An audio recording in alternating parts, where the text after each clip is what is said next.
Question, or if I was supposed to sign that. Getting it in there? Yes. Just checking to see if Marcy's gonna be here. Oh, sure. Or yet. I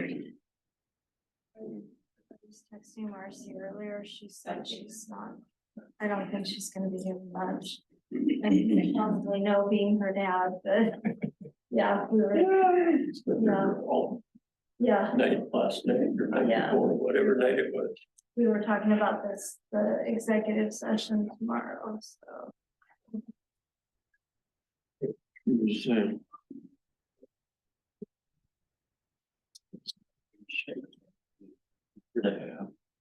All right, how are you? Good. All right, all right. What's going on? Well, I don't know. How you been? Good, how are you? Good. How are you? Just as honored as ever, you know? She was telling me about it.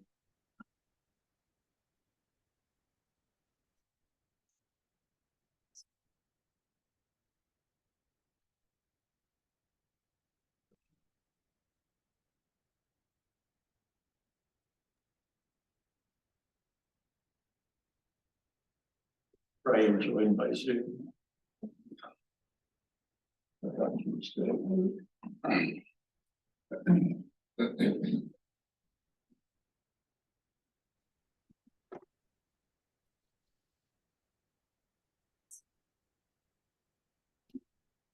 It's like, Bob. I want to talk about.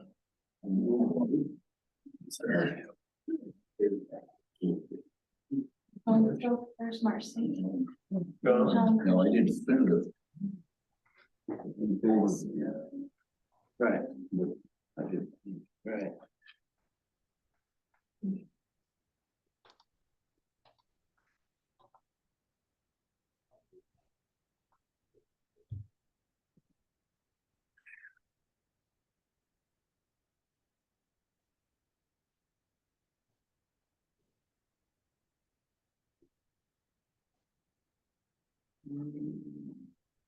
Okay, that's for the planning commission meeting, right?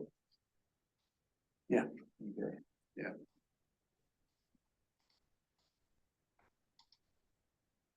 That's the only thing I can think of for the planning. Yeah.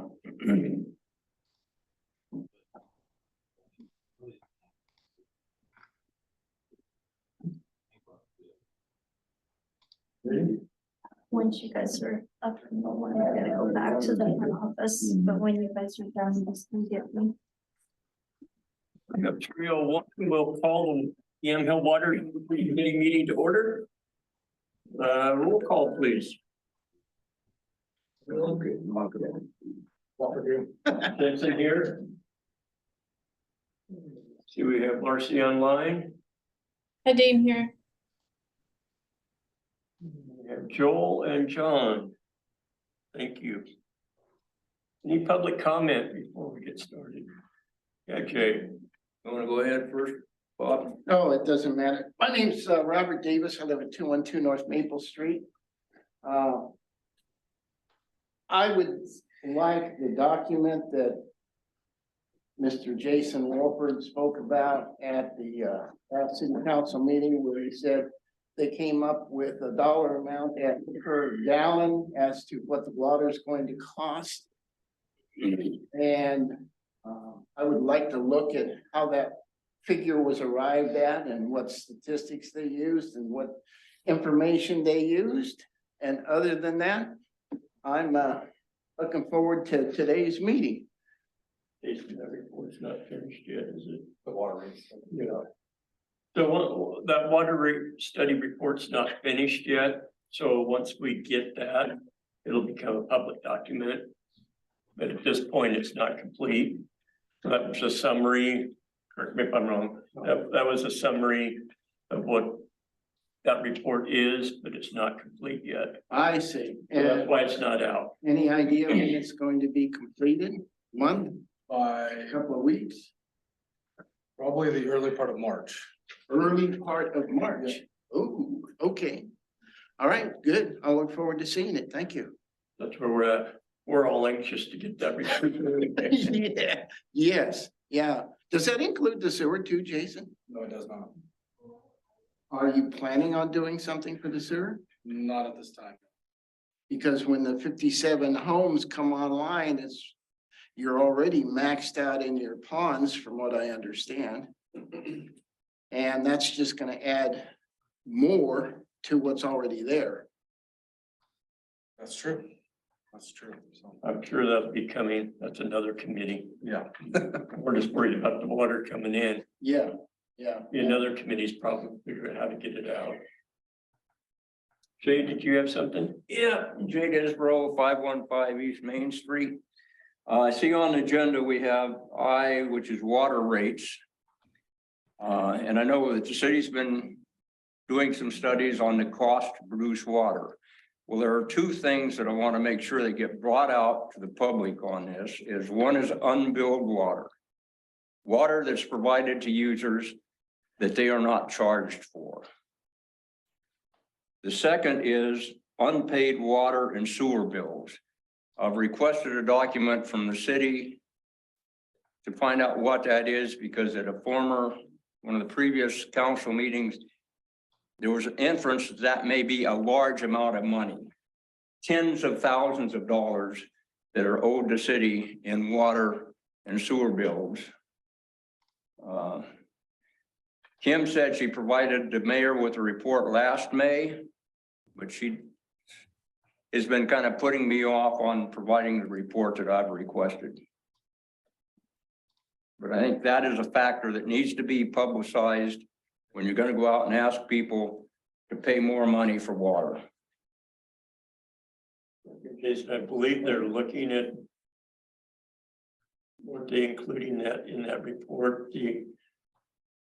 It's a known commodity that, or the individuals doing the rate study know about the disparity of some Okay. unpaid water bills, so. Thank you. I think a lot of that will come out in that report, which. Some of it, we'll answer, Right. we'll answer some questions and help us get a little closer. Any other public comment? I think our big thing today, we're kind of going old business, this log jam thing, and I think Jason, you've got Joel and some others maybe to help. Yeah, I'll allow Joel to introduce himself. He's the water resource officer. And he can go over some of the facts that he's collected and some other things that he knows of with the water advisory committee. So Joel, feel free to kind of take the floor. Yeah, so thanks. My name is Joel Plon, and I'm the District 22 Water Master with the State of Oregon Water Resources Department. I primarily cover Yamhill, Polk, and Benton County, and I'm tasked with distributing and enforcing water law. So typically, what I do during like summer months is when a water right holder doesn't have enough water for their right, they call me and I'll verify that. If that's the case, then I can regulate off junior users on a stream system to get that user their flow. I got involved with the city of Yamhill back in 2021 in August, I think is when I got a call from the city just saying, you know, we're running low on water up at our diversion on Turner Creek. And so that's when I started kind of digging into the water rights that the city holds, learning about how the system works up there. And then we went out, you know, and did a stream flow measurement in August of 2021 just to see what's there.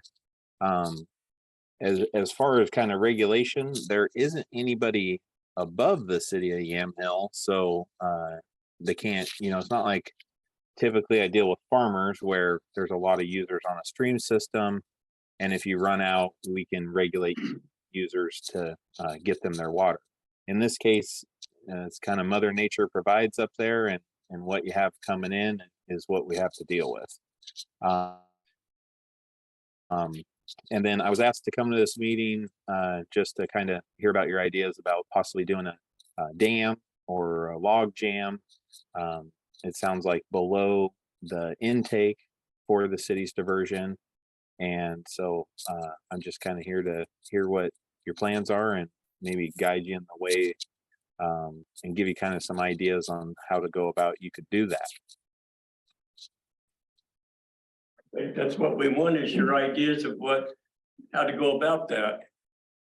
So are you, I guess, Joel, my Joel, question- maybe I can speak to what our strategy is here.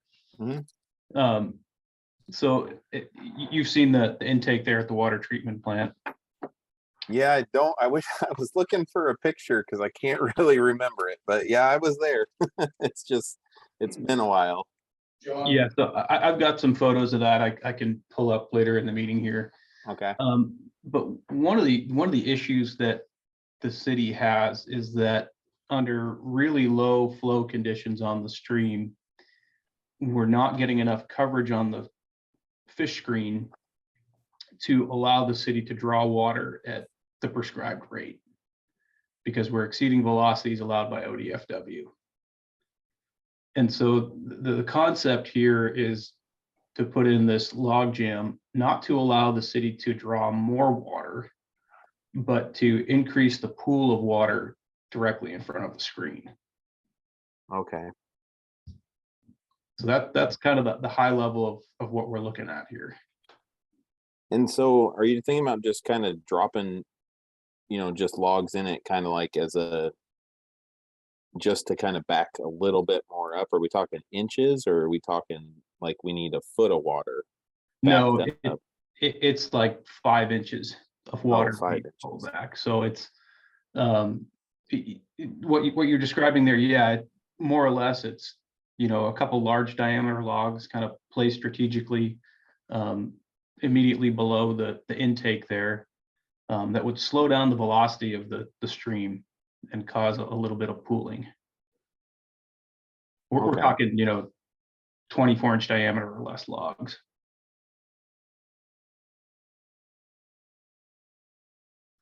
Okay. And those would be, engineered to anchor into the banks, or we'd have some strategy there so they wouldn't just, float away as winter conditions spike up high velocities in the stream. But that's kind of where we're coming from on this project. Yeah, I think that would be similar to kind of what you see other irrigation diverters do, where you just do a temporary push-up dam of a few inches, just kind of creating a hole for your pump in those cases. But like what you're saying, just providing a little bit of restriction so that your system can operate fully. I would, I'm just thinking here. And we recognize we have to go through ODFW and DSL to, actually get permitting approval to do all this. I think Jason had some initial conversations with you about this, and it's probably why you got looped in today. Yeah, when I think of dams, I just think bigger. So I was thinking much bigger than this. And that's where I was thinking, yeah, a water right would be required. But if it's just, I think what would be good is if we just did a site visit again, so I can refresh my memory with what it looks like, and kind of get a feel for where you're thinking about putting these. And then I could, tell you whether a right would be needed or not. My guess is probably not for what you're describing, because you're not really storing the water. It's just temporarily slowing it down to allow your intake to work better. Yeah. So yeah, I think a site visit with Jason or somebody run up there and look at it again would help me out a lot. Okay, yeah, we can support that. Okay. Just so I understand, from that information John just gave you, you're thinking, Joel, we wouldn't need a new water right? I'm thinking not. If I want to see it and talk to you about it on site, I think that'll help me. But if it's still letting all the water pass, you know, it's really just slowing it so your intake will operate better. I don't think you would need one. Okay. I don't think you would need a new water. You would still have to, like you're saying, work with Fish and Wildlife and whatnot, but yeah, I just want to see it again. And I could run up there with you next week, or you know, it doesn't have to be a long time span from this meeting. Whenever you got time, I can meet you, run up there with you. We can touch base on that, Joel. Seeing as that, I don't know, seeing as that's out there, and we'll just do a site visit with that. Did you want to share what you shared with me earlier today in regards to some of the other paperwork that hasn't been taken care of for our water rights currently? Yeah, so I was looking back at your water rights, and two of the water rights had a transfer filed back in 2010, and that was to add a point of diversion on Turner Creek, which was this new intake system. So it moved the it added this additional point of diversion downstream from where the original dam, I believe, was on Turner Creek. Reading through some of the notes, it talked about that there was a bit of a hillslide that was going to be an issue. And so this transfer was approved, and in the transfer, it sets out some dates for completing the project, and I'm scrolling down to it right now. So the condition in the transfer says that the changes shall be completed and full beneficial use of the water shall be made on or before October 1st, 2016, and a claim of beneficial use prepared by a certified water rights examiner shall be submitted by the applicant to the department within 1 year after the deadline for completion of the changes. And so I was looking through the online records, and I'm not seeing that the claim was ever filed. And so I wanted to know, I guess, who handles your water rights so that I could talk to them and work with them about getting a claim of beneficial use filed, or an extension of time in case, you know, something's not fully done up there. If nothing's done as far as proving up on this, then it could go to, this is down the road, but they'll start sending you letters asking you, you know, are you going to finalize this or not? And then if they don't hear anything, they could terminate the right because they haven't heard anything for finalizing. So we're not to that stage by any means yet. I just noticed it when I was reading the conditions and figured I'd bring it up and work with you now to get it resolved. Okay. And the So claim Joe, is just hiring a water rights examiner to file a claim, which is a form on our website, but it just shows that, you know, you complied with all the conditions of that transfer order and, you know, what you did. And then off of that claim, a certificate of water right is issued, which is the final thing.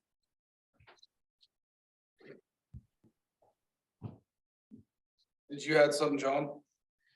Yeah, I was just gonna say, Joel, that we were aware of the need for the claim of beneficial use to be submitted, and that was actually what kind of triggered this logjam project. So we started on the claim paperwork. The city approached us about doing that in 2019. And the hangup we had was that because of this fish screen issue and the water levels at the fish screen, we couldn't get ODFW to sign off on their part of the application. Okay. So that was really where we started down the road of, all right, well, what do we have to do to this fish screen in order to make it compliant to ODF velocity standards? And this is about as far as we've gotten. Okay. Since it, you know, you're still working with ODFW and getting that compliance, I can get you in touch with the staff member who does the extension of times, and I would just file one of those, and in there you would explain that what the issues are with filing the claim and that you're still working with ODF&W, just so that that deadline's extended out to give you more time, Okay. Yeah, good recommendation, Joel.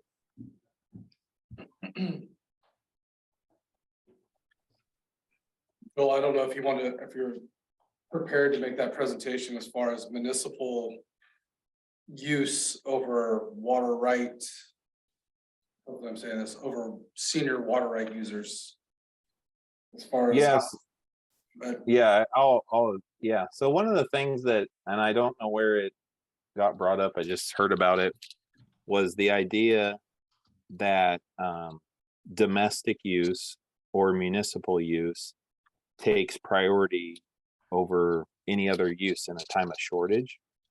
And somebody was telling me this, and I was explaining that that's false. It all goes off of priority. So in a time of shortage, what your use of water is doesn't matter. It all depends on what your priority date is. And the water goes to the most senior user. Now, there is a caveat in statute to that. And what it says is, if a drought is declared by the governor and the Water Resources Commission can then adopt rules that could give precedence to stock watering and human consumption purposes, regardless of the priority date. So just in general regulation in a drought year, if nothing comes from the governor's office, we're purely going to look at priority date, and that's how we would distribute the water. And the reason it came up is because the city has two different water rights. One has a priority date of March 27th, 1940. And there are two senior irrigation rights also on Turner Creek downstream from the city. So let's say, we had an extremely dry year and the city's right for what they're allocated wasn't there. And the irrigators downstream called and made a call for water because they weren't met. Then we could regulate back a portion of the city's right to get those two irrigators their water. Those two irrigators, though, would have to make a call for water. We would have to verify that their rights aren't met and then distribute that water.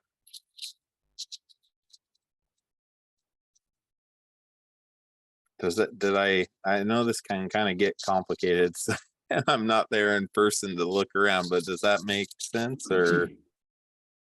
yeah, it does to me. I don't know if anybody else has any questions in regards to that. Any questions, Paul? Nope, water rights are water rights.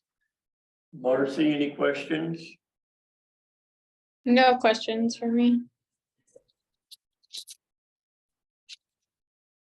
So it sounds like we need to get Joel out, do the site visit, work on this log jam. And work with John and work on that certificate. Yep.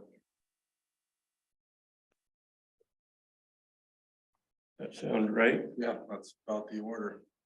And the time extension for. Yeah, that's what Brian's talking about. Joel, who do we need to have file that extension? Is that someone from the city or the water rights examiner need to file that? I believe either one, but I'll need to look at that extension form. And I can shoot you an email with the staff member who handles that, but that could better answer your questions. I don't typically look at that form, so I'm not sure what the requirements are. I believe though that the permittee can just file it, so the city could. If you could shoot that over to Jason, that would at least get that extension filed. And Yep. Yeah, I'll shoot an email over to you with the contact and forms. so overall, Joel, if I understand this right, we can do the log jam.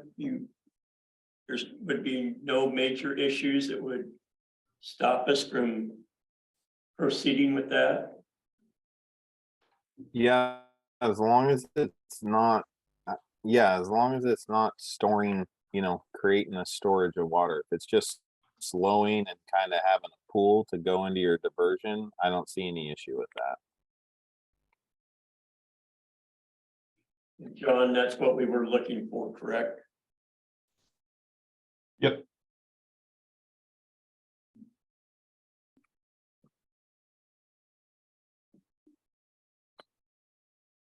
Yeah, and Jason, I've done a number of those extensions on claims, so if you've got questions, as Joel sends that info over, reach out, I can help you through the process. Yeah, perfect, John. I appreciate it. Any other questions on the log jam or questions for Joel?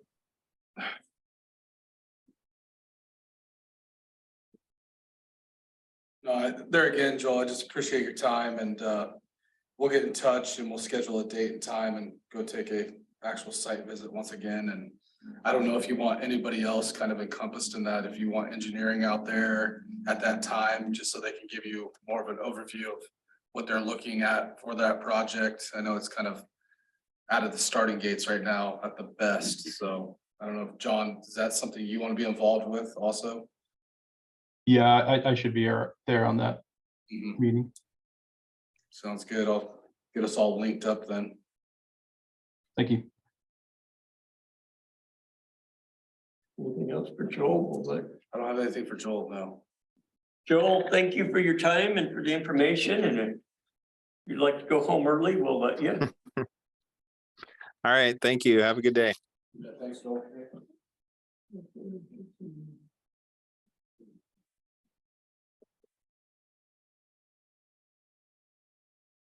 Arthur, did you have anything for us? Hey, everybody, can you hear me? Yep. All right. So I have to say this, I just got the word about this meeting a few days ago, and so I'm not super prepared, but I'd love to come out and see you guys at your next council meeting or at some other meeting, anytime to talk about what's going on. So just know that that's a standing invitation. As far as where we are on grants, the state still has a Safe Drinking Water Revolving Loan Fund program. That's the one that got quite a bit of new money from the big federal infrastructure bill that passed last year. The next application deadline for that is coming up on March 15th. You get 2 chances a year to submit what's called a letter of intent or letter of interest, LOI, whatever that stands for. And I'd be happy to send the link to that LOI over. I believe I have Mayor Potter's email address I can send it to, and if you let me know anybody else, I'll copy on it. That program has significant funding right now from that infrastructure bill, but most of it is earmarked for communities that are considered disadvantaged. And the definition of that is still somewhat in flux, but likely to be defined by Oregon Health Authority. And the definition is likely to rely heavily upon the city's median household income. Fairly high for the city of Yamhill, quite a bit higher than the state median. So my advice would be to submit projects to that LOI that you are not in immediate rush to construct, because you might not be at the top of the list for funding, and it might be the second year's allocation or the third before they get to your project, if they're prioritizing those projects that are for cities with lower median household incomes. I'm happy to come out and visit with you and explain that in more detail. But I still think it's worth getting on the list. Submit your project by the March 15th deadline through that LOI portal. It's not difficult, and at least you'll know where you stand at that point. And your project will be on the list for 1 year. And if you rise to the top during that year, they'll invite you to apply. If you don't, then the next year you can submit again. As far as the log jam project, we had invited the city to apply for some funding on that through our water wastewater program, I believe it was. And we sent the invitation to apply, I guess, back in September of 21. So that has expired at this point, but we could certainly open that up again. So if you still want to pursue the logjam project with some Business Oregon funding, I'd be happy to revisit that for you. There won't be any straight grants available for that, but there might be an inexpensive loan, or if we can explain the compliance nexus, maybe a grant loan combination. And then I remember you had your reservoir project that was funded with ARPA money. I'd love to learn how that's going for you and see if you have any gaps you need filled there. And then finally, last I heard, you had decided you wanted to intertie with the city of Hillsborough. And that's something else that Business Oregon would love to look at helping you fund. But I don't know the status of that project for you. So I need a little more information before I could talk intelligently about what funding sources might be available. Is that helpful? Yeah, it sounds like we need to get a meeting and sit down and kind of lay out where we're at and how some of this might tie in. Sure. I'd love to come out and visit with you. I can send some times over to Mayor Potter that are open for me in the next few weeks and go from there if you like. Yeah, if you could do that, and then we can coordinate as a committee and coordinate with John and just sit down and go through where we're at on all those various projects, and that would be great. Appreciate it. Certainly. All right. I'll send that note over just right now and we'll go from there. Say, Arthur, that first funding mechanism you mentioned, the Safe Drinking Water Revolving Fund, that's a loan program, correct? Or is there grant money available through that? There's loan and there's forgivable loan, which is basically a grant, but we don't call it grant. There are two programs through that program. So you have Safe Drinking Water Revolving Loan Fund regular program and Bipartisan Infrastructure Law program, or bill, is what people call it. That's the money from the big infrastructure bill that they passed in 2021. So that bill money, Bipartisan Infrastructure Law money, is the stuff that's prioritizing lower income communities right now. And it's giving a variable grant percentage up to 50-50 grant loan or forgivable loan, regular loan. But like I say, they are required to prioritize disadvantaged communities, and Oregon Health Authority is working up its definition of disadvantaged communities, still sort of TBD. And in the past, that term wasn't quite so important, and the definition was cities earning less than the state median. But the definition is all of a sudden a lot more important because of that new money. And I think it's going to change a little bit. So Oregon Health Authority is working on that. They have the regular program too, which is just our standard Safe Drinking Water Revolving Loan Fund program, primarily loan, but does have a forgivable loan component. That program has a little less money than usual right now. You guys got one of those congressionally directed spending awards, right, for the treated water reservoir. Each dollar of funding that goes to a project like that is $1 less than the regular Safe Drinking Water program. So there's been quite a bit less money than usual in that program right now, or that part of the program. And the only projects they really have money to work on are compliance projects for the lowest income communities. There's significantly less money than normal in that because of all the earmark projects. So there's a complicated answer there, John. I hope that was helpful. I can put some of that in writing for you if you like. I think conversation when we meet would be helpful on that. Just to inform the Water Advisory Board, so that the transmission line from the reservoirs into town there, that was funded through the standard program. So that was a, $3.7 million loan. There was a pretty decent forgiveness on that. I think it was like $300,000.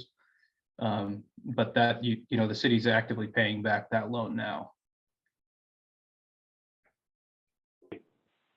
And the amount of forgivable loan depends upon what type of project it is, depends on the city's incomes and what the city's current user rates are in relation to those incomes. So they have what they call an affordability rate, and it's a percentage of the city's median household income, above which they'd consider the rates to be unaffordable, and you get a little bit more grant out of it. The rate for City of Yam Hill is about $100 a month right now, so fairly high user rate.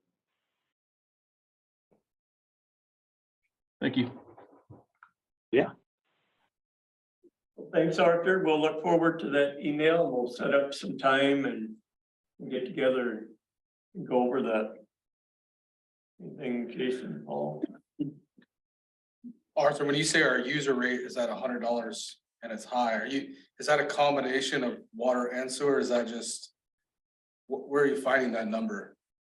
Or where, It's 0.25% of the city's median household income divided by 12 months. So that's the formula for the affordability rate. 1% of the typical income in the city. And that's per utility. So that's the water rate, your fully baked water rate now. So any usage charge plus any monthly service charges that you have. And that'd be the rate for 7,500 gallons or 500 cubic feet. So if for 7,500 gallons, the typical residential connection is paying more than $100 a month, they would consider that to be unaffordable for the residents again.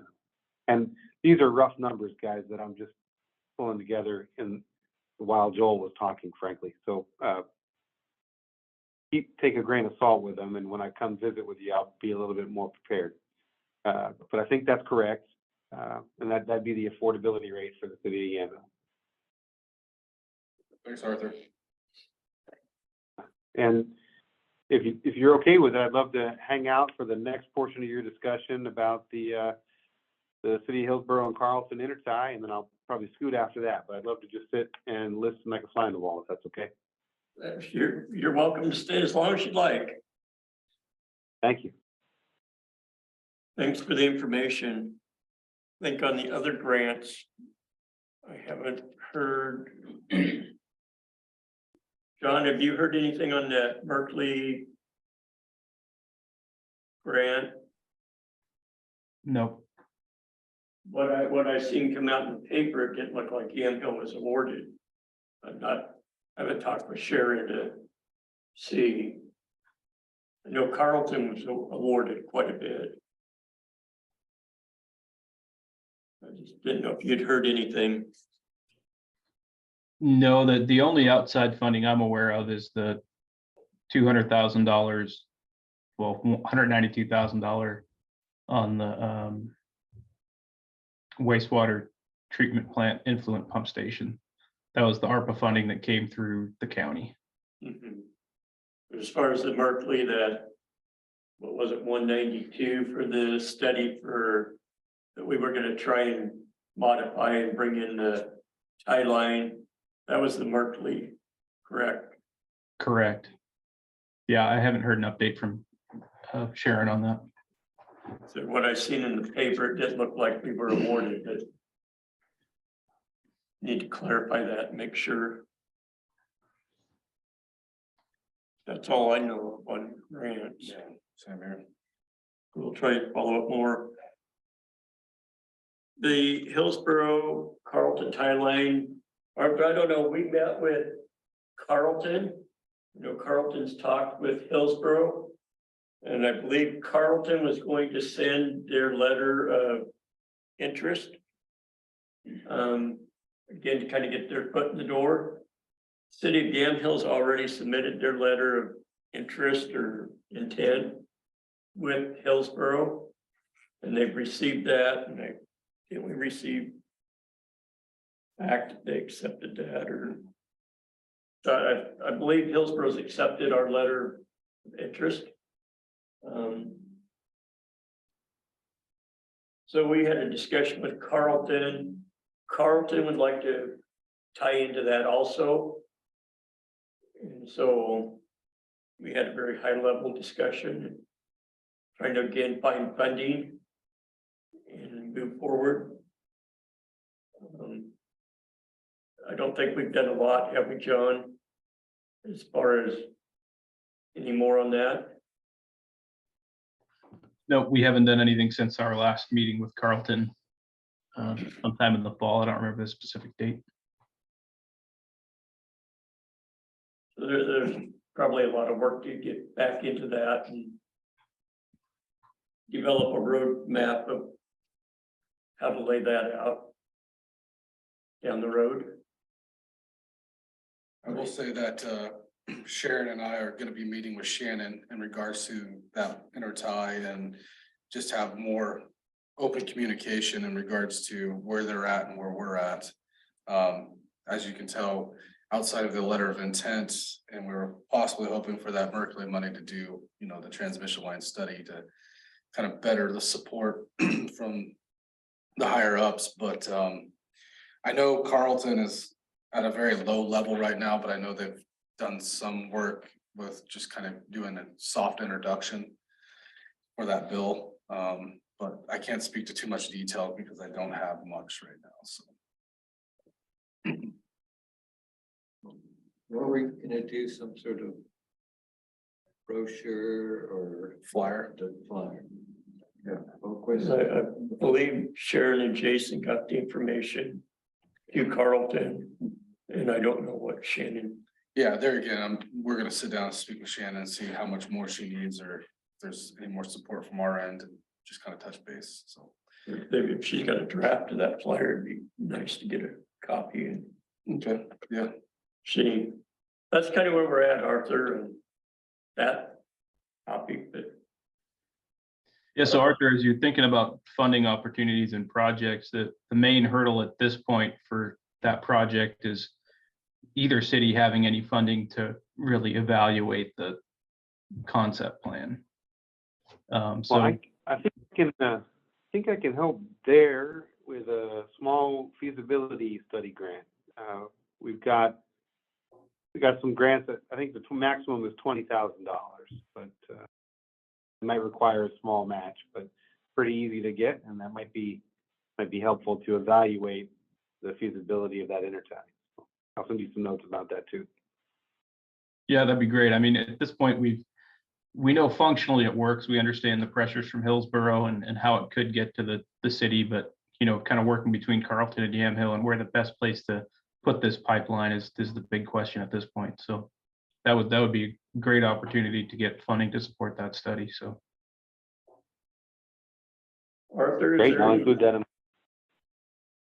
Arthur, is there any benefits with the two cities working together kind of as a regional in regards to funding opportunities? Yeah, there's nothing, not a dollar amount that I can put on it, but I would say that regionalization projects get some priority in that Safe Drinking Water Revolving Loan Fund program. State likes to see it.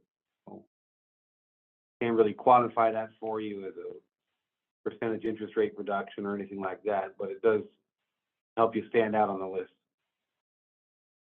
And it makes you eligible for that $20,000 grant I just mentioned.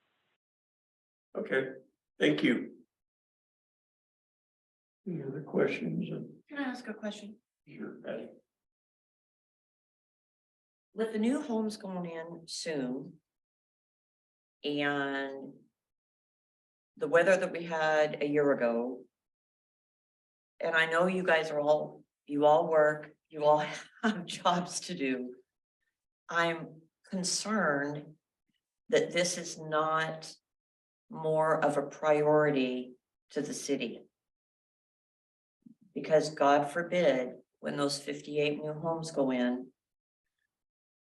and we're gonna have a sewer issue, which you've already talked about, Jason.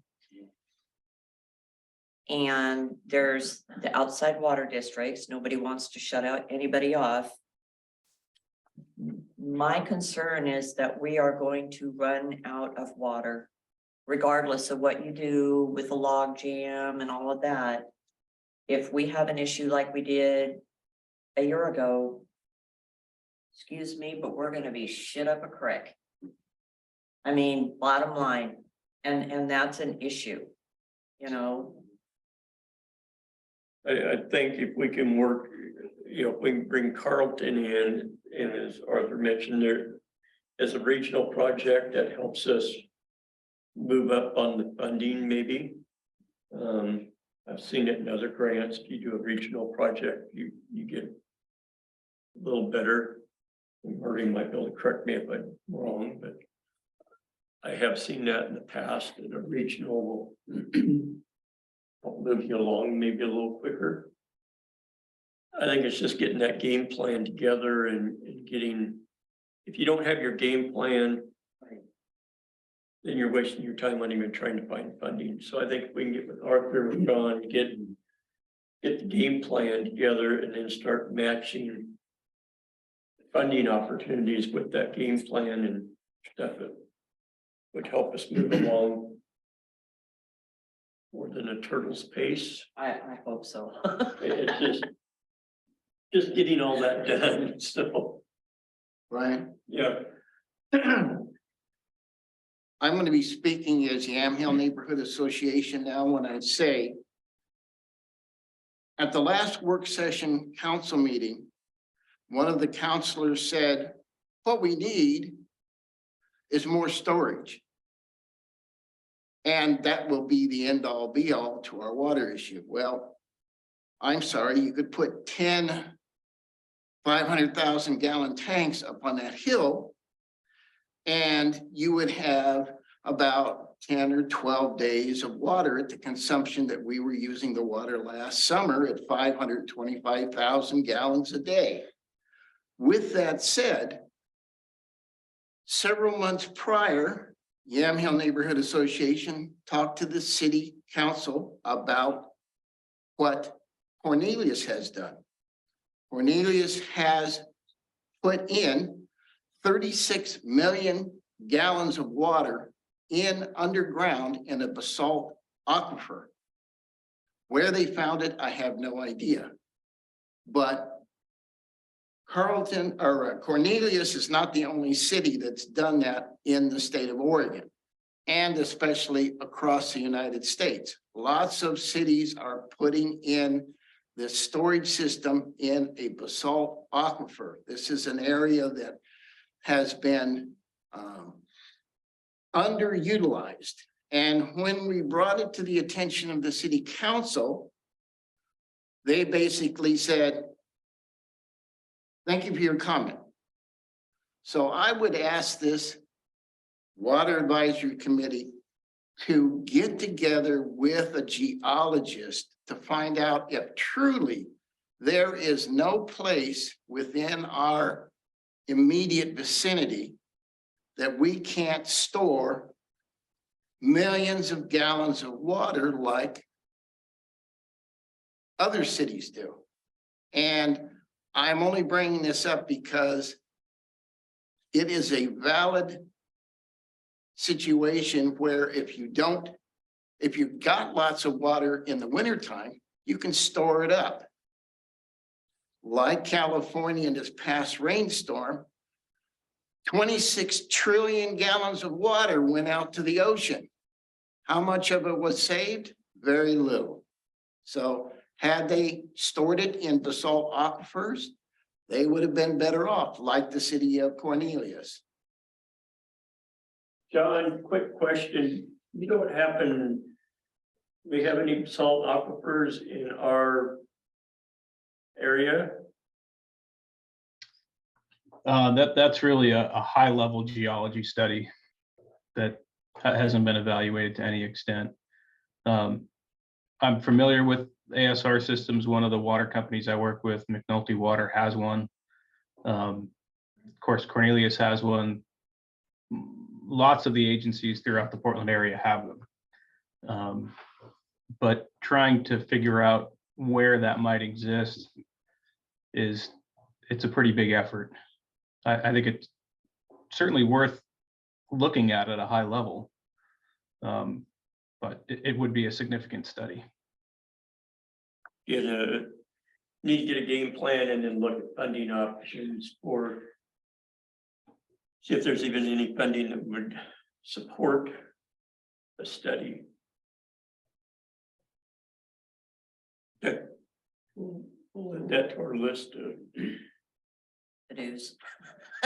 That may be another good thing to partner with Carlson, is if you store the water there, augmenting the water system you already have. It's not, would not be intended for the full 100% supply required. So again, 2 municipalities brings more clout to the table, and it gives you a broader area to look at geographically. One thing I kind of look at is if we do the tie line with Hillsborough and we tie with Carlton, being able to maybe share water back and forth from, if our system's down, maybe Carlton can help. We can feed back this way and have some two-way traffic as far as water sharing.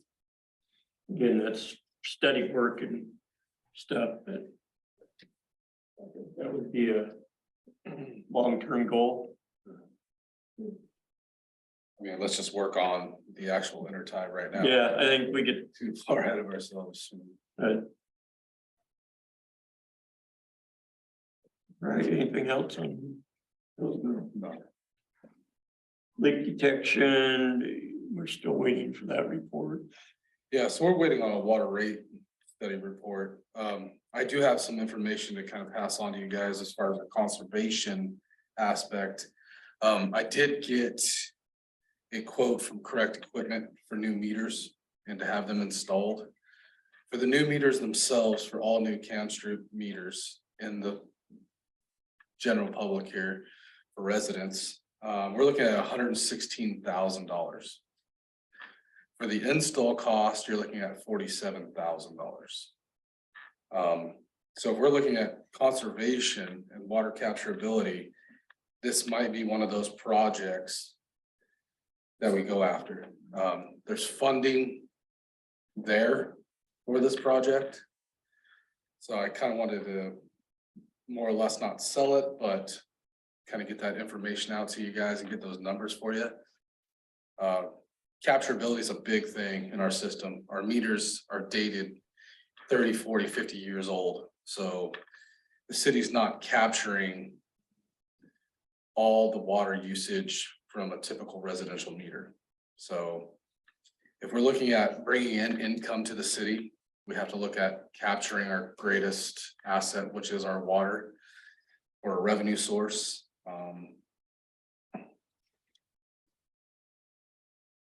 Plus time savings and man hours that go into those reads. I mean, I know a lot of people part of this already kind of been part of those discussions early on, but we're really getting to the point where we need to be aggressive and we need to update our system in any capacity we can.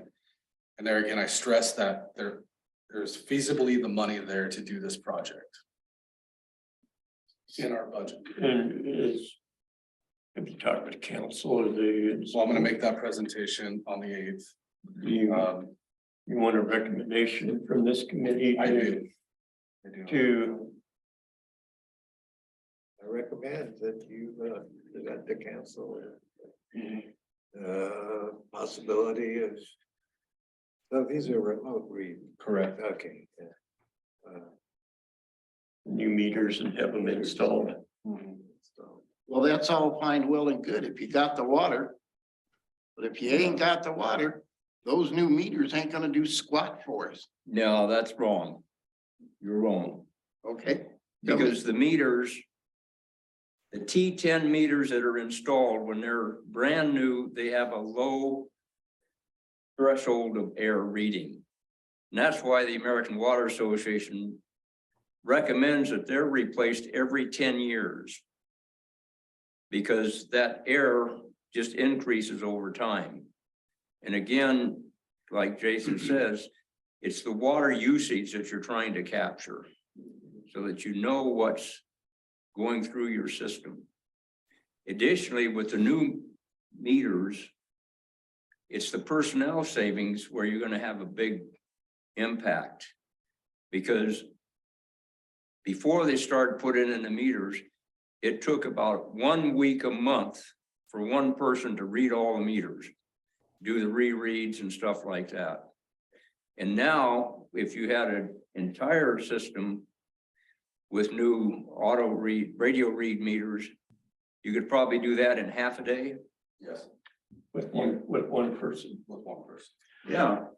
You could save a week and a half of people's time that could be spent doing other things on the system. But that all predicated is on the fact that we have the water to go through the meter. To me, they're two separate issues. You're not gonna not put in water meters because you may not have the water. But you could divert the funding to an obligation of getting the water. In other words, you could take that 140,000 and you could point it toward a geologist study and find that basalt aquifer and put in a system where you could put 36 million gallons of water underground. I disagree with you because the impact of putting in new meters is something that starts the day you put in your first meter. You feel the impact, your system does. Your basalt study, you're not gonna have anything out of that for 5 years at least. Cornelius did it in one. Well, You gotta have the money, and I think the meters have been an issue, and so this committee, Paul's made the motion, 1 second. I second the motion. All in favor of recommending to the council to move forward with the meter install. Small and I. Walford, I. Jensen, I. Adine, I. So Jason, I just have a real quick question. You say water loss. Right. Because I have no clue about the water thing. No. What does that mean? And just use me for instance. So I use anywhere from 18 to 26, maybe 2,700 gallons a month. So what does that mean? To kind of give you a kind of a broad understanding, so did you want to say something, Jay? yeah, what that is, your meter is reading that much water. Okay, You may be using 3,000 gallons of water where's the rest going? because it's not, the meter is not capturing the low flow. Just like any, as simple as I can put it, like, Yeah. just over time, we all get slower, right? So if you Yeah. have something that's 5 years old, it's working, you know, it's doing its job, you know, and then you have something that's 50, 20, 30, 40, 50 years old. Oh, It's not okay. capturing that low. Okay, flow. Talking about water loss so much as unmetered water. Unmetered, that's a Water better way of use. putting it. Okay. Thanks, Paul. Yeah, it's just. So yeah, I mean, So they can get more money. there's a number, I think, over time, isn't there a percentage of loss they figure on Yeah, those there's meters some kind of simple calculation that you can do, so it's basically your meter's reading 2,000 gallons a month, but in reality, you're 2,500. Okay. It's not, you just turn the sink on a little bit, it doesn't Yeah, they're. make the little thing spin like it. okay, that, I understand now, I get it. We all slow up when we're old. Simply put. Say, Jason, one question, comment for you as you present this to city council. Are you getting a bulk discount on the meters because of the volume that you're buying by doing the whole city at once? Yeah, I want to say it's 15%, John. Okay, great. Yeah. I know a lot of agencies are going through meter change outs and, you know, taking on close to $200,000 in work is a big effort. And so I don't know if it was doing that over a 2-year time window would help kind of spread that out, or if you're getting that discount, maybe it makes sense to do it all at once. So, thanks. Right. UC reports, anything to I report? don't have anything. Okay. District contracts, we haven't had time, I think. This isn't in regards to their contracts, but kind of on the same beat and subject with meters. The districts, we've made a pretty aggressive move there with replacing their meters, so after the 8th of February, after we do 2 installs, one on East Yam Hill and Pleasant View, we will only have 4 more water districts that need new master meters for their system. So with that said, we're gonna start, get a greater capturability out of those water districts and have a better understanding of water usage. So I have another question in regards to that. There was, I don't know if it was the last meeting or meeting before, in regards to the contracts, there was a comment, as far as the discussion was concerned, not that came out, but it was on the agenda, that the water committee was going to be asking for suggestions associated with contracts from the outside water districts. And I have a real concern with that because they are considered excess water users. And I'm a little unclear why there would be input from the outside districts as far as their contracts are concerned. You understand what I'm saying? Yeah, I mean, I guess from my standpoint, and this is just public works in general, I would tend to just push that off on legal. Like, I wouldn't want to get involved with their contracts or setting meetings to go over their contracts. That's just me speaking for public works, Patty. I don't know if that was put on an agenda. I didn't catch it. Yeah, it was on an agenda. In fact, I looked at it and I said, oh my God. Yeah, I think with the contracts, we're kind of waiting for the rate study to come back.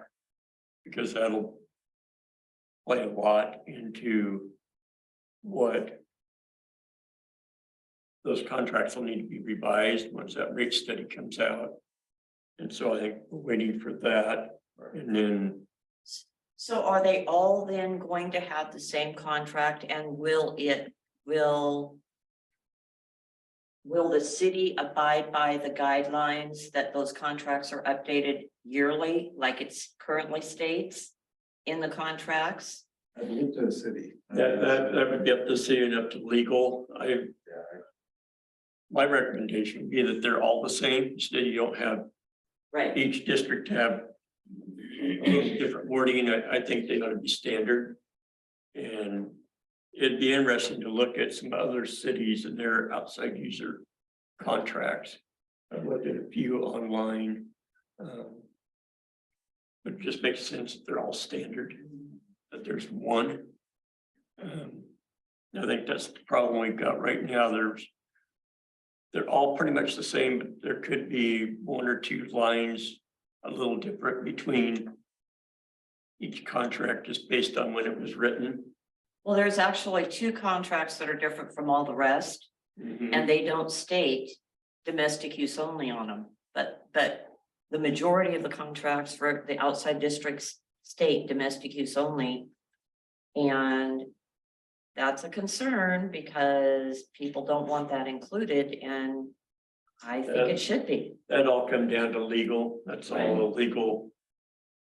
So I think once we get the rates, then we can better get with legal and do recommendations to standardize. Again, they need to be updated and reviewed, so hopefully this summer, once we get that report, that can be a job for the new city administrator. How's that going? They took the sign down from the post office. What does that mean? Well, I'm making the assumption that they've got somebody, or they've got somebody in line for it, but I don't know. Jason, quick question for you. Yes. So you said we have 4 of the master meters still to replace? Correct. Well, let me say that again. So after we replace Pleasant View and East Yam Hill, we'll only have 4 left. Okay, and with all the other meters, would there be enough in there to pay for this for as well to get everything, all meters replaced during Yes, this time frame? I know that you've worked possibly or even had conversation with Ross Schultz, right, Marcy? Right, So, yeah, he's the one telling me that there's enough money in that budget to get that water meter project off and running and completed. Okay. but yeah, it'd be currently- nice if we could get them all, including those for the water districts done right now, that'd be great. Correct. So the way that I've gone about just replacing the water district meters is just out of our water fund that we kindly already had text for water meter replacement. So this funding for the water meter project, the grand one we're talking about, is some different funding that we found, so, Right, yeah. okay, perfect. And again, I think when we start looking at water rates and the update contracts, we're gonna try and bring in some equipment standards Right. for the water districts. I did want to speak to equipment and maintenance standards. So just recently in this past couple of weeks, I mean, it's always been on our radar, but backflow devices. And the lack of community kind of knowing about how to check and get their backflow devices looked at. We gotta be really proactive with there again, protecting one of our greatest assets, and that's our water. So we, as Public Works, Kyle and I, and I'll give Kyle most of the credit, has done a real proactive thing with putting out a personal letter to everyone to kind of get things up and rolling and get us back in compliance. But there again, as a city, as a Public Works, and we need to do a better job of protecting that system in regards to our backflow devices. So Is that's, that with the districts? that's just districts, subdivisions, restaurants, anybody that has a backflow device, anybody that has anything like a sprinkler system, things of that nature. Okay. Your Anything resident, that could backflow into our system. you have residential sprinklers and you have to have a backflow device. Okay. And that has to be tested yearly. Yeah, well, we don't have that, so, Like some of the new subdivision, they got sprinklers, so yeah. probably most of those homes have backflow devices. So are these new meters? Do they have backflow devices in them? Meters do not have backflow devices. Oh. Backflow devices are a different component altogether. Yeah, okay.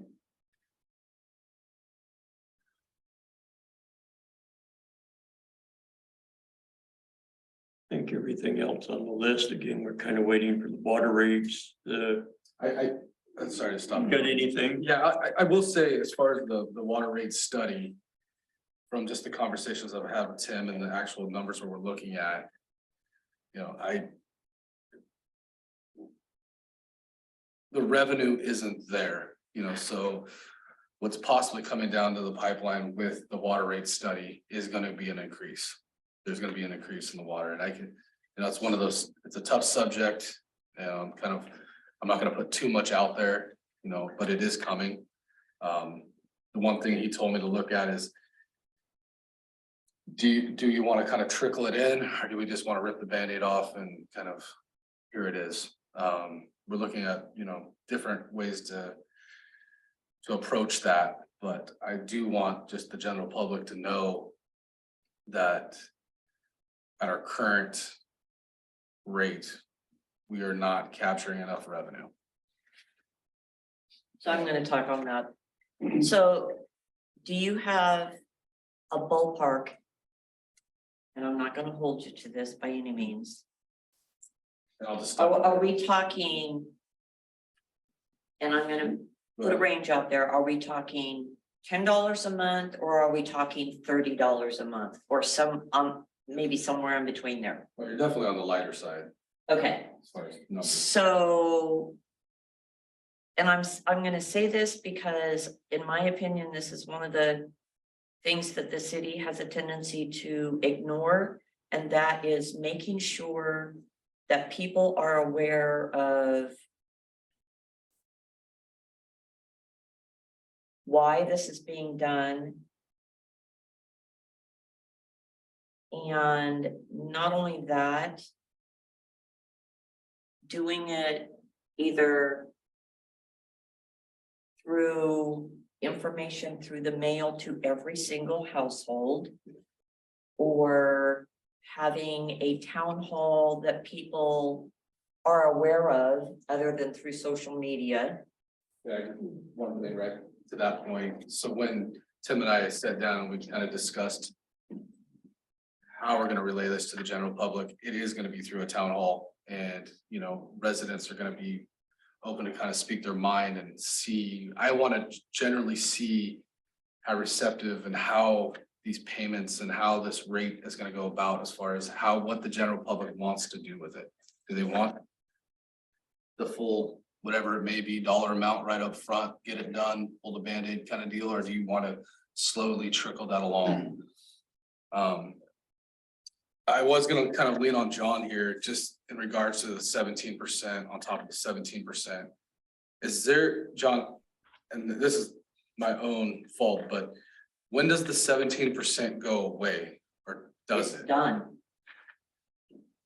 Yeah, that was my understanding, is there were two 17% rate increases, and those have passed. Okay, Yeah, they won't, that was my understanding. That is just for that loan for the transmission line. Yep. They had to do that to get the funding to put that in. And then we did another 9% on top of the 34. That was cost of living, cost of, or just Well, it was cost just- of operation. Yeah. It was just to try and break even at the point that you said it was costing us per 1,000 gallons of water to get down the pipe. But you know, I think if people, yes, it's harder because everything's going up. I mean, my freaking electric bill, even though I'm not using more electricity, you know, almost $20 a month. You know, and then everything's going up, but that's irrelevant. But the point is that if people have the information, I mean, that's how I feel about it. If I've got the information and I've got, you know, what can you do if it's, you know, $10 a month for the first year and another $10 a month the next year, or whatever the case may be. What can you do if it's in a smaller amount versus if you get the total dollar amount all at one time? You know, what are you gonna do with that money and why does it need to happen?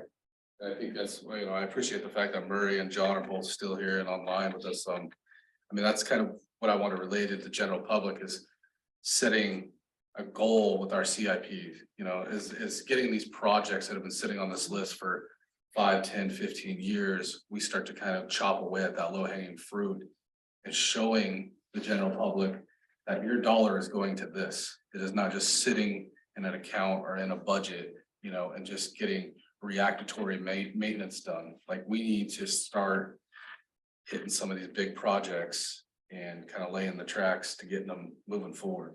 And unfortunately, Public Works has been ignored. Yeah. And that just is a thorn in my backside.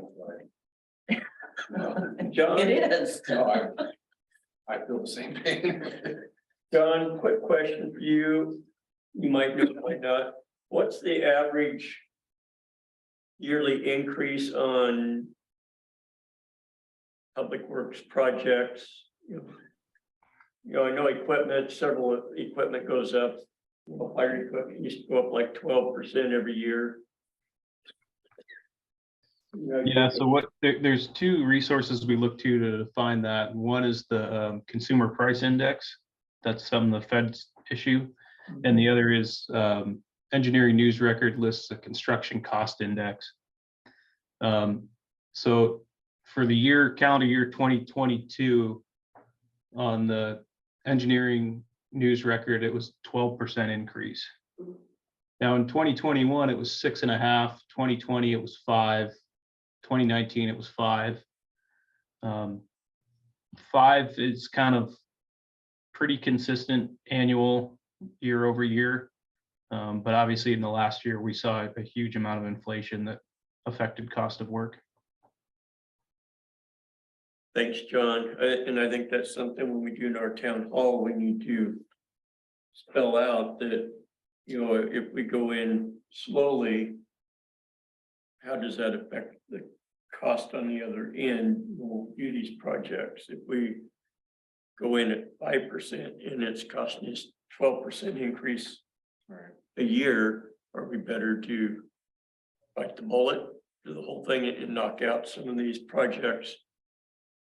Well, I mean, you know, and then this is gonna be kind of silly, but at the same time, it's a good point, you know, my conversations with Tim were like, let's say for a gallon of water for us to make is, you know, half a cent. But if you go down to the local store, you're paying $2.50, $3, you know, a gallon, you know, so it's like, that's where we're at. And you can kind of see how things are trending, and you just have to kind of, better lack of terms, you have to rip that Band-Aid off and start paying so we can actually increase our revenues so these projects can get done and we can have a better infrastructure, so. And to your point, you know, I know Robert used to mention something about, you know, where are we at with the sewer and the collection system? Well, personally, I don't want to increase water and increase sewer at the same time. You know, I'm gonna let the community kind of take one hit and we're just gonna kind of rev back right here. And then we're gonna start to build that up too. So I just don't want to do too much at once, you know, with increasing these rates. But the reality is they were neglected for a long time and we need to catch back up. That's why we're so behind with the water, is because they favored at one time sewer over water. Now it's turned out. Anything else before we, No, I don't. anything, Paul? Marcy, Nothing for me. John, anything before we adjourn? No, it was good to meet again. Glad to see progress moving forward on some of these projects, so. I think, yeah, if we can meet with Arthur and get kind of face to face, so you can meet with Joel and. What about your CIP list? Can you introduce Arthur? I don't know. Arthur is, state grant. He works for Business Oregon, Yeah. and so he helps coordinate local agencies with state, federal funding. Okay, thank you.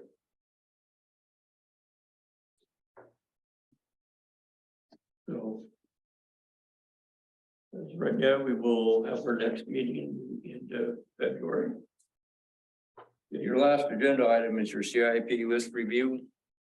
We don't have that list and in front of us and we didn't get that out. Well, I've got it. Good.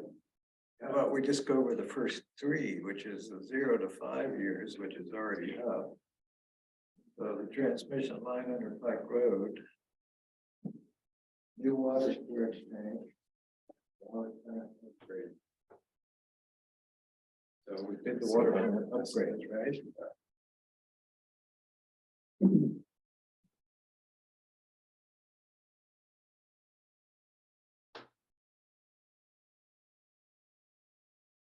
There was some other stuff on your Third Street, Oh, Yeah. South Olive. Plenty, but that was just the first A section, that we're supposed to have done already.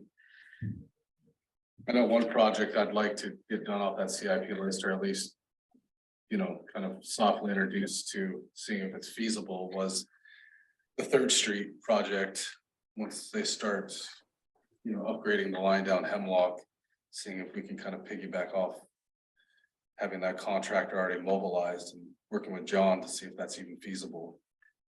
Upgrading that line. Third there.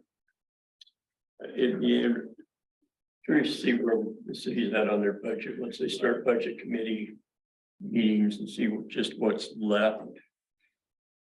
I know there was money budgeted for different projects and I just don't know where it ended up at. Our February meeting, we'll try and get an updated CIP list and a updated budget. List and budget.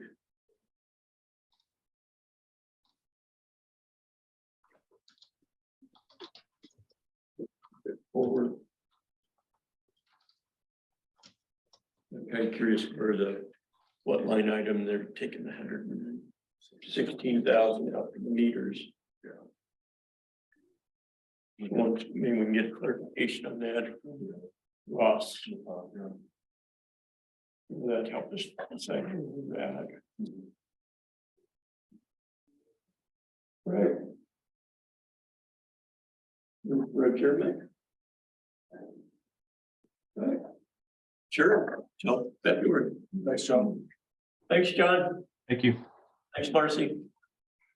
Yeah.